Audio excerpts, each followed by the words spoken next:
9 Colossiens chapitre 2 verset 9, car en Christ toute la plénitude de la divinité habite corporellement. Ce verset fait partie de la lettre de Paul aux Colossiens, dans laquelle il aborde les questions de la suffisance du Christ, de l'hérésie et de la vraie spiritualité. Car en Christ toute la plénitude de la divinité habite corporellement, Paul souligne qu'en Christ toute la plénitude de la divinité habite corporellement.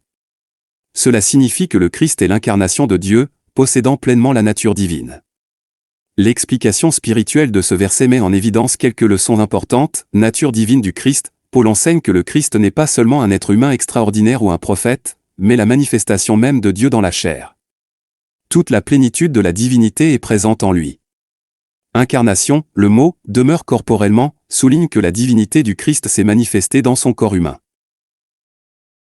Cela fait référence à l'incarnation, à l'acte de Dieu devenant humain à travers Jésus.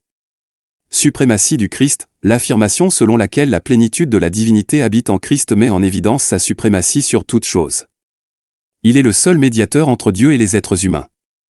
Révélation de Dieu, Christ est la manifestation visible de Dieu. Lorsque nous regardons vers Christ, nous voyons la nature et le caractère de Dieu qui nous sont révélés.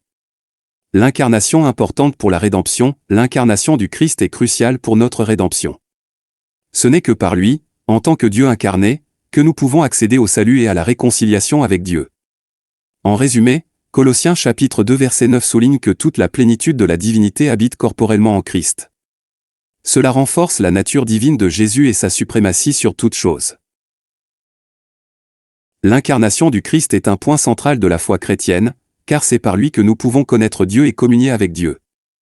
Ce passage nous invite à reconnaître la grandeur et la divinité du Christ, qui est la source de notre espérance et de notre salut.